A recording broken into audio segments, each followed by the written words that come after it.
유명 검색 사이트인 구글에서 설이 중국의 고유한 명절인 것처럼 표시됐다면 어떻게 해야 할까요?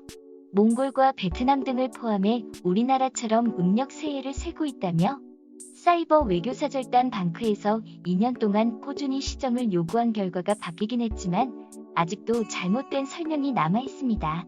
유엔이 지난달 발행한 우표를 보면 중국 음력 달력이라고 돼 있는데 마치 중국에서만 기념되는 날인 것처럼 문구도 달려 있습니다.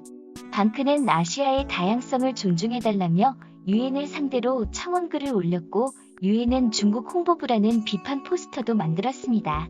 지금은 당장과 닿지 않더라도 잘못된 표기가 우리 고유의 정체성을 흔드는 우화선이 될 수 있다는 게 전문가의 지적입니다. 이렇듯 최근 한국 음식인 김치를 둘러싸고 일부 중국 누리꾼들이 중국 기원설을 주장해 논란이 된 가운데 이번에는 설날을 두고 중국 명절인 춘절에서 기원했다는 주장을 펼치고 있습니다. 또 하나의 예로 지난 4일 미국 게임 기업인 블리자드 엔터테인먼트의 게임 중 하나인 오버워치의 설날 이벤트에서 불거졌습니다. 오버워치의 개발진들은 이날 공식 트위터 계정을 통해 한국인 개발자들이 이번 설날 이벤트와 새로운 한국 스킨들에 대해 이야기한다고 밝히면서 오버워치는 5일부터 호랑이와 까치에서 영감을 얻은 캐릭터 스킨을 출시했습니다. 한국 명절인 설날에 두 상징적 동물들을 소재로 삼은 것입니다. 그러자 일부 중국 누리꾼들이 설날은 중국 문화를 모방한 것이라는 취지로 주장하면서 파문이 일어나고 있습니다. 중국 누리꾼은 중국 문화를 날 것 그대로 복사한 것이라며 주권과 문화가 없는 나라는 표절에만 의존할 수밖에 없다며 강도 높게 비판하기도 했습니다. 그러자 한국 누리꾼은 중국인들이 한국 문화를 자기들 거라고 억지 부리는 것을 보면 한국이 유명해지기는 했다고 비꼬면서 설전이 오가고 있습니다. 이렇듯 요즘 중국의 막무가내식 우기기가 도를 넘어가는 모습들이 종종 눈에 띄는데요.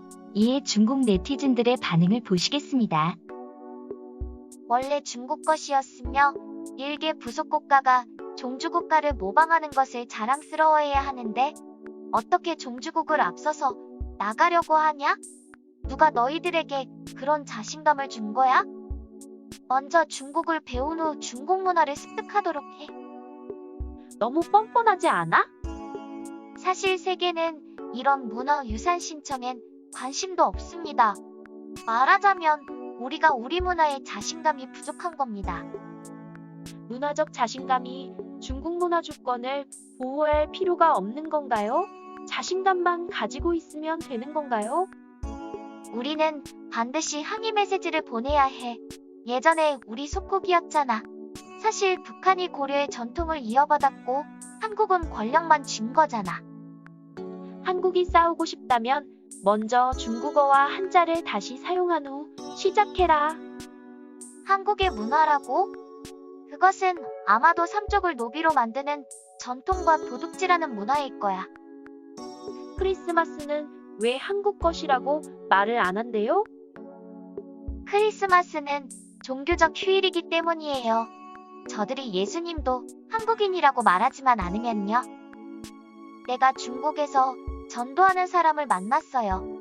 그런데 하느님이 한국에 오셨고 한국인이라고 했어요. 진짜예요. 나한테 세례까지 해주었어요. 한국에는 자기들이 예수 환생이라고 하는 사람들이 많이 있어요. 궁금해서 물어봅니다. 드라마에서 한국 묘비에는 왜 전부 한자로 되어 있나요? 답변, 한자는 한국인이 발명했습니다. 답변, 한국인은 중국인이 창조했습니다.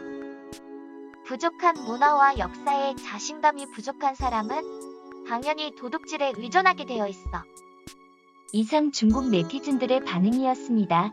좋아요와 구독 부탁드립니다. 응답하라 TV였습니다.